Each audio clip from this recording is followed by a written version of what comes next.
Friends, good afternoon అందరికీ. ఈరోజు వచ్చేసి శబరి జయంతి. మనకు తెలిసిందే, శబరిమల అని మనం అంటాము. అండ్ రాముడి పాత్ర కూడా శబరి చాలా ఇంపార్టెంట్ అనమాట. శబరి అనేది ఒక హిల్లు, అందుట్లో ఒక ముసలి యువతి గారు ఉండేవాళ్ళు అనమాట. ఆవిడ రాముడికి ఎప్పటి నుంచో పూజలు చేస్తూ పునస్కారాలు చేస్తూ ఉండేది. అట్లా ఒకరోజు రామదర్శనం పొందుతుంది అన్నమాట.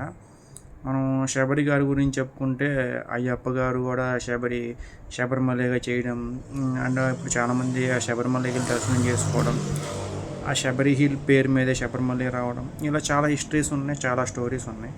దేనికి క్లారిటీ అయితే లేదు. ఆవిడ ఎప్పుడు పుట్టిందో క్లారిటీ లేదు. మామూలు ఇవే పుట్టింది అంటారు, ఇయర్ అయితే క్లారిటీ లేదు.